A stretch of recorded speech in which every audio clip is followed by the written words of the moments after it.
the world. And I have also attended few webinars on preamble itself for the past, I guess, more than 1 week. So it's such a hot debate and topic today. So I'm glad ma'am is here with us to start it, to deliberate on this very topic. So I guess we'll be over to ma'am now. I won't be taking much time. So as a journal protocol, we'll be having ma'am deliberating on this issue first for the first 25 to 30 minutes, ma'am. And then we have a short 10 minutes Q&A session. So anyone, faculty, students, whosoever wants to ask any questions, they may send it separately. They can send to me also, or they can write on the chat box, because you don't have a separate Q&A column here. You have a chat box there. So I request each one of you to be on mute while ma'am is speaking. And at the end or even in between, you can just type your questions in the chat box, and they'll be taken up at 11 a.m. So over to Shruti ma'am. Thank you. Thank you so much, Dr. Nandan. And I'm glad to know, I mean, I wasn't aware of the fact that this is your beginning of the expert talk. So that makes it even more special. And it's my privilege and honor to be the one to begin with this. And it's a pleasure to be here at Shoolini University at an online platform, even though we've never met ever. But I can see that you and your faculty members are all there for the students and doing a great job. And it's good to see the faculty members that you introduced earlier. Dr. Monica, I think Dr. Palak also, I can see, I don't know if she is a faculty member, and Dr. Chandar. Okay. So, yes, a few days ago, Dr. Nandan Sharma um, mooted this concept of starting and beginning an online webinar or talk on something. And I said, since it's a beginning, it should be with the beginning, and that is the beginning of the Constitution, the law of India, and that automatically comes to the soul of this Constitution. So today we are going to talk about the soul of the Indian Constitution, that is the preamble. And let me tell you, it is not as short as it seems in a few lines that has been worded, that the preamble is worded in, but it comprises of a very big soul. A soul which needs probably many days of interpretation, but I will do my best to give you a comprehensive overview of what the preamble means to the Constitution. And that is why I said it is the moorings of the Constitution, that is how it is beginning, and what is the objective behind this Constitution, which is contained in the preamble itself. One of the sources of the spirit of the Constitution was the objectives of the Constitution, which was moved by Pandit Jawaharlal Nehru as far back as in December 1946. And in fact, the preamble manifests the vision of the draftsman of the Constitution of India. And if I may share with you that the Constituent Assembly initially wore two hats. They were not just doing the job of drafting the Constitution of India. They would draft the Indian Constitution in the afternoon, and in the morning they would sit as a legislative assembly, as a provisional parliament, enacting other laws which were required for the independence of India till the time we did not have an elected parliament. So it was not that just in about the 3 years that the Constituent Assembly took to draft the Constitution, that it was only working on the Constitution, but it was doing so many things. And I think that's so much to learn from them. The Constitution of India has been categorized as one of the longest constitutions of the free world. And the framers of the Indian Constitution have spun a seamless web. It is so well knitted, and it is held together so well by the provisions of the Constitution and by the vision of the draftsmen, of the framers of this Indian Constitution. I hope you're all aware that it is the longest constitution in the world. In fact, Professor Upinder Bakshi says that it is an unparalleled exercise in verbosity. Now, the draft preamble, which is most similar to the current preamble, the draft preamble was tabled before the Constituent Assembly in October 1949. In fact, one of the members said that they should write and include the words "in the name of God" in the preamble. Now, this was rejected because the Constituent Assembly framers felt that this would reflect a narrow and a sectarian spirit, which would be contrary to the spirit of the Constitution as such. In fact, talking about the preamble and what is it about, Nani Palkiwala says that it is the identity card of the Constitution. It tells you at one glance what is the Indian Constitution all about, what is contained in this Constitution that we are so proud of. In fact, to share with you, just recently before the lockdown began, the preamble had been in the news quite a bit, and I hope you all remember it for many people who were indulging in who were a part of the anti-CAA protests. It was the savior, you can say, because the Constitution and the preamble together. The preamble, in fact, was being read on the streets by the people who were protesting against the CAA amendment, and it was used as a protest document, and it was used to proclaim national unity, that we are all citizens of this one land, which is reflected in the preamble itself. Now, beginning with the words of the preamble, uh, the most famous line in the preamble and the first line of this preamble, or the most eloquent line in the preamble, is "We the people of India." These three words, "We the people." And I want to talk a little bit about "We the people." Now, these three words we have actually borrowed from the American Constitution. The American Constitution, in fact, carries the same words at the beginning of its Constitution. American Constitution is one of the oldest constitutions in which is in a written form. America is the oldest democracy which has a constitution, which was unveiled in 1789, as far back as then. And compared with it, we can say that India is the largest democracy. We have a population today of 1.35 billion people.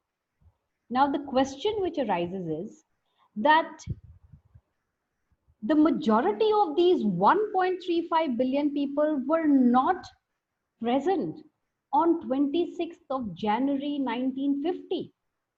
So, how are we, the people, to be included in the concept of "we the people" of a constitution which was adopted on 26 November 1949 and ratified or implemented on 26 January 1950?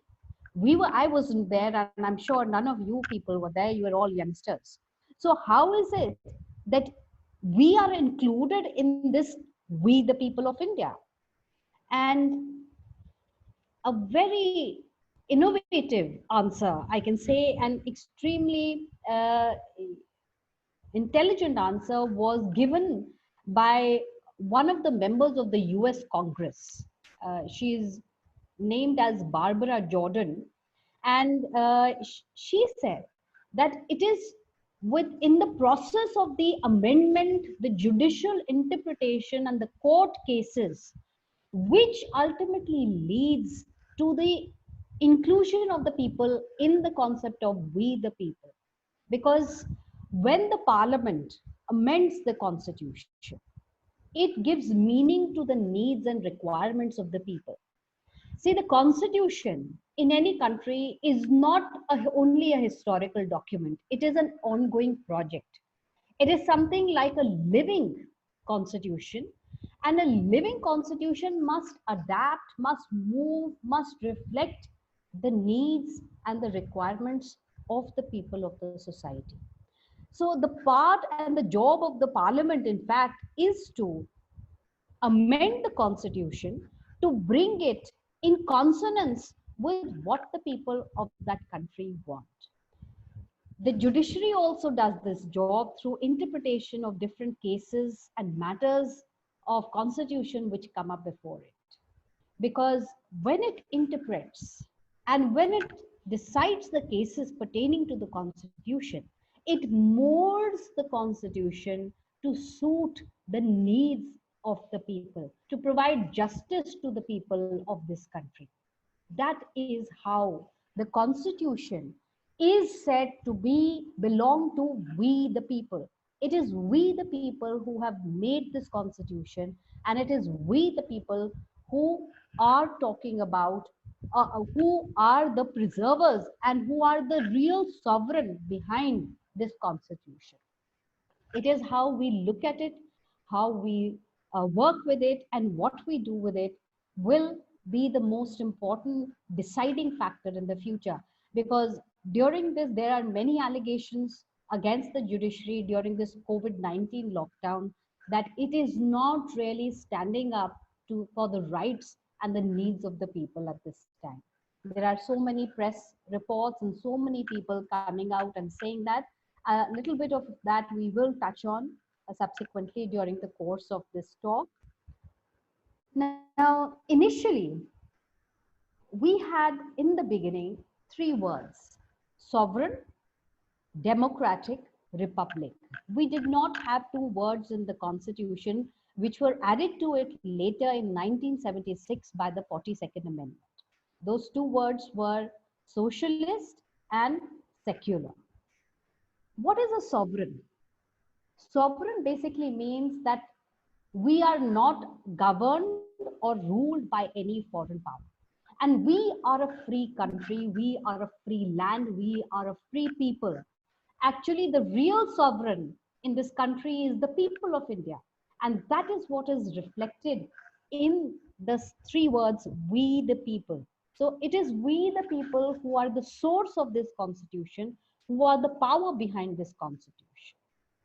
The second word, which was initially and originally present in the constitution, was democracy. In fact, I would like to go back to the time of Socrates. Socrates is it is said that he is the founder of philosophy. In Greece, Socrates used to be, during his time when he was alive, he was not very well received. They had to poison him. His death was brought about by administering hemlock to him.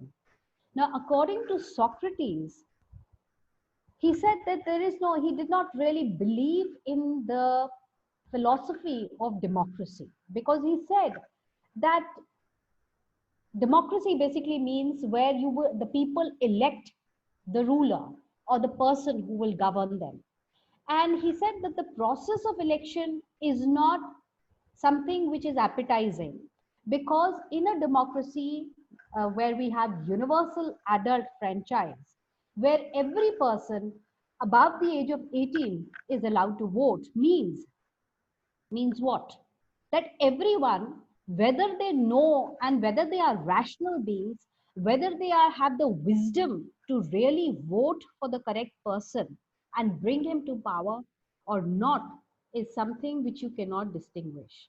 So if you want to have a democracy, it must be a limited one where only those people who are the wise, the rational thinkers, and the knowledgeable who can make the correct decision to vote and bring to power the right kind of a ruler. That is the kind of democracy that is required. But today, when we talk of democracy, it is about each and every person. So maybe somewhere along the line, we do need to think of something. What do we mean? And does it really bring into fact a meaningful democracy when we talk about every person voting for somebody being brought to power? Democracy has also been defined by Abraham Lincoln, who says, uh, a very good definition has been given. He says that it is a country which is of the people, by the people, and for the people. That is by far the best definition that we can ever think of what is a democracy. The two words which were added in 1976, one was socialist, which talks about the reason and the real objective of this constitution, which was to provide the social justice to the people of India who were suffering from huge inequalities. And the entire objective of the freedom movement was to eliminate these kind of inequalities and bring freedom to the oppressed. And socialism, therefore, was something which was embedded in the thought process and philosophy of that time. And it is reflected in our directive principles, in some of the fundamental rights that we talk about of equality and freedoms. And it is a spirit which is pervading the Constitution. And it was thought that we must include it in the preamble, which actually contains the objectives of the Constitution of India. The other word which was included in 1976 was secularism. And sometimes, people say that secularism, including secularism, has in fact caused more harm than benefit, because there are so many things that the common man doesn't know what secularism means. The secularism that the Constitution talks about is basically that kind of a governance where the government does not interfere in the exercise of the religion of anyone. Every man, every person in India has the right and the freedom to practice religion of his or her choice in the manner that they like. The state must not favor any one particular religion over the other. Now, recently, if you take the lockdown situation, the issue which had arisen and which was communalized more so by the media was of the Tablighi Jamaat. The Muslims were in this process castigated as being people who are spreading the virus. There was a lot of untouchability associated with this kind of an aspect of communalization of the lockdown episodes. It's not that just that the Tablighi Jamaat was holding gatherings. And please remember, these gatherings cannot be held without the permission of the state authorities. There were also other sects like the Hindus and the Sikhs which had been holding such gatherings. So, secularism means when everybody accepts that everyone in this country has a right to practice their religion, and we cannot target one community over the other. Now, along with the famous lines, "We the people," there is another very important slogan which defines the individual liberty and the democratic values. And that is the slogan of the French Revolution, the French Republic: liberté, equalité, and fraternité. That is liberty, equality, and fraternity. That is what we have included in the preamble as a part of the objectives of the preamble. In fact, the Philippine national flag contains a design which symbolizes these three things: liberty, equality, and fraternity. And these three things are also included in the first article of the Universal Declaration of Human Rights. The in the United Kingdom, UK, the Liberal Democrats refer to the fundamental values of liberty, equality, and community in the preamble of the party's Federalist Constitution, Federal Constitution. But before liberty, equality, and fraternity, there is a very important word which precedes them, and that is justice. Justice is something which is not an abstract concept. It is something which can be felt, and it has been described very well in Amartya Sen's work of Idea of Justice. He says people can really feel injustice when it is meted out to them, when they're treated unfairly and unequally.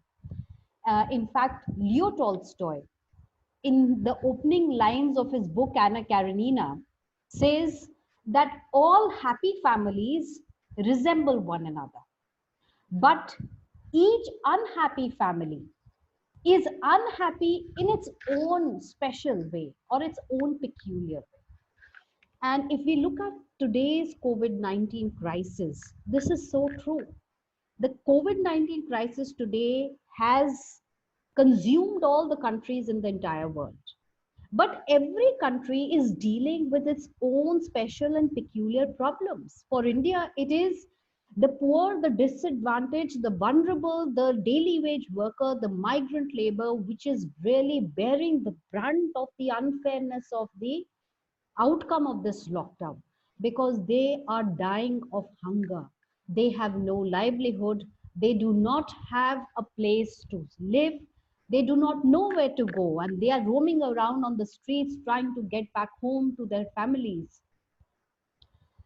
And it is here we have created another level of inequality. We have created another caste, because here it is that we are now, the lockdown differentiates between the people who can work from home, who are the privileged, who have access to technology, food, shelter, everything, and everything is going well for them. Whereas if you look at the poor people who do not have access to these things, and even giving them cash at this moment doesn't mean anything, because for them hunger is more, something more to be overcome. For them lockdown means nothing, because they do not know if they will be able to live and survive this, because they are so hungry that they need that food for sustenance to let them live. We can think of flying chartered airlines and flights, but we cannot, we do not have the facility to provide free trains to these people to go back to their homes in different states. Coming to the next concept of liberty. Liberty was a concept which was defined.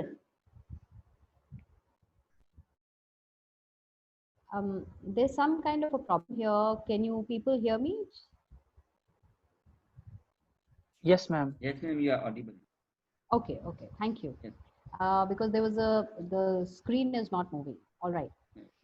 So liberty was a concept which actually was explained really well by what Justice Khanna, in his dissenting opinion, in his famous dissenting opinion of ADM Jabalpur of 1976 said.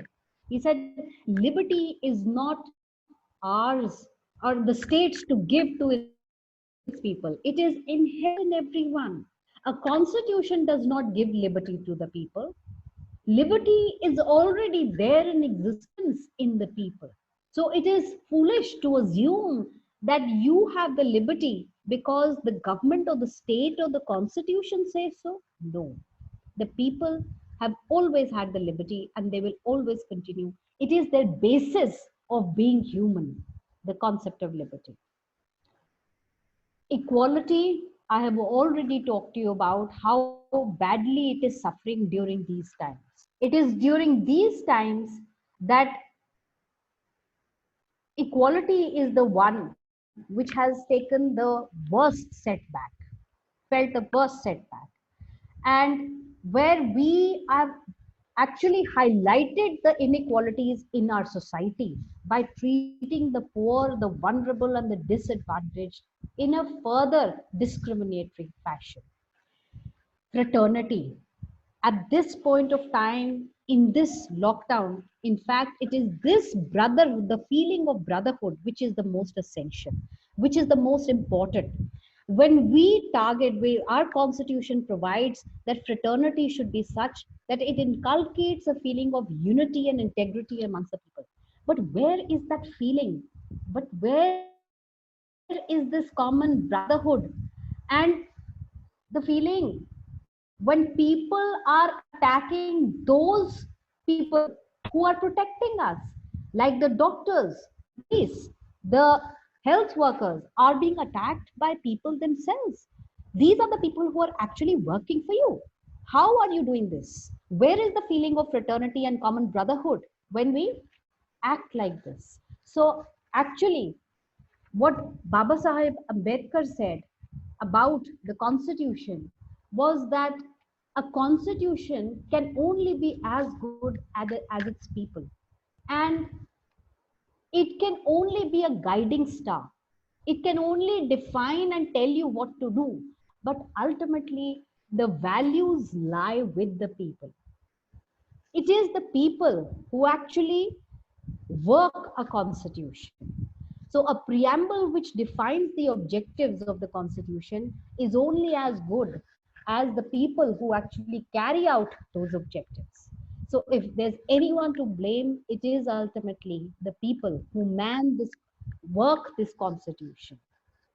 A constitution, a country can only be as good as its people. And therefore, it is our fundamental duty to know.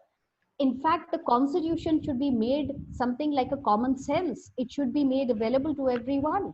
Every person must be aware of what the constitution is so that they can live by it on a daily basis. And the constitution can do nothing, the objectives in the preamble can do nothing if the people of the land do not rise up to the occasion and do what is required of them. So thank you very much. I think the time is over, exactly 11 o'clock. Yes. Thank you so much, ma'am.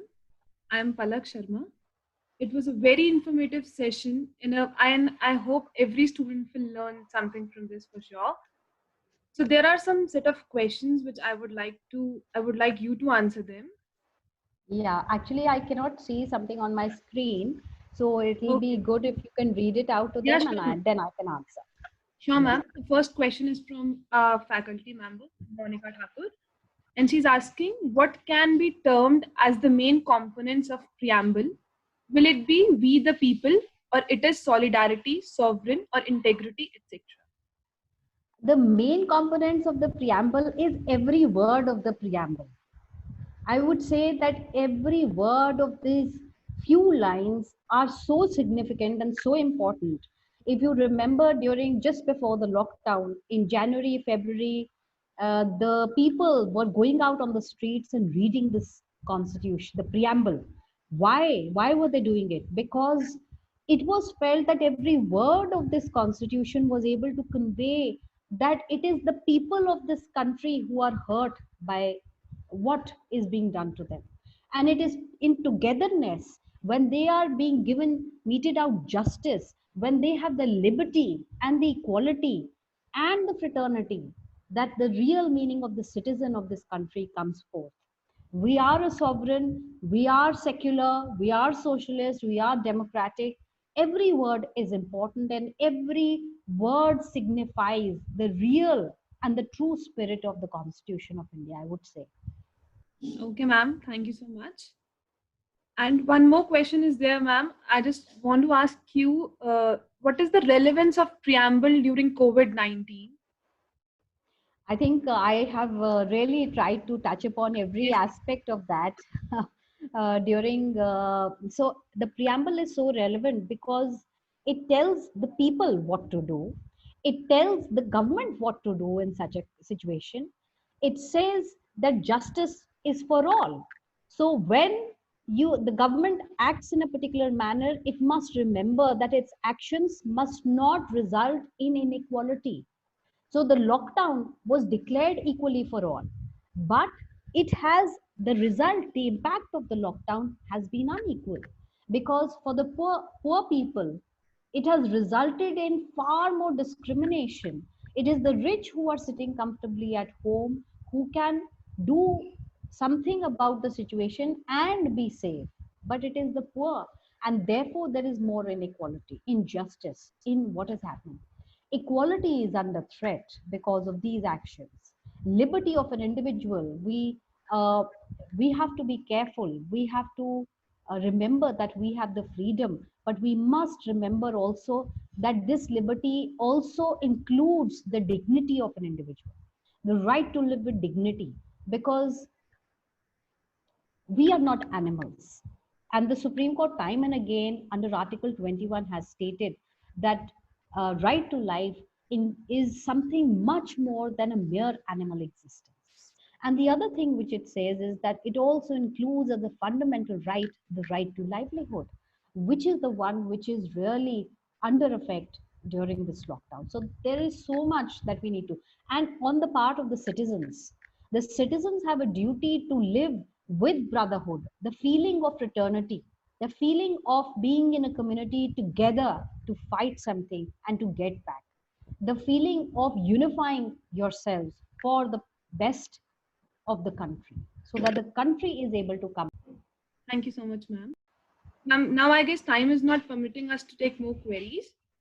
We have here Okay. questions although, but we can't take all of them.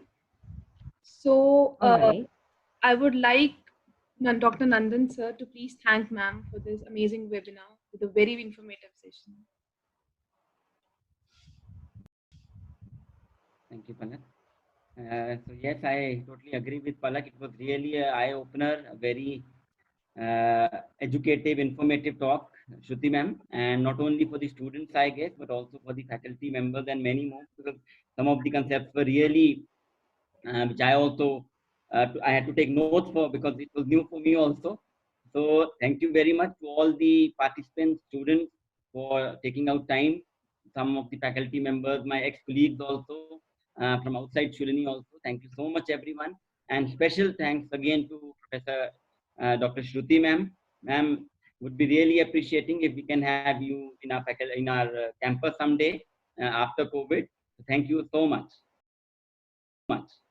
Thank you so much. Definitely, it will be my pleasure to be there and interact with the faculty, and maybe we can have a longer discussion.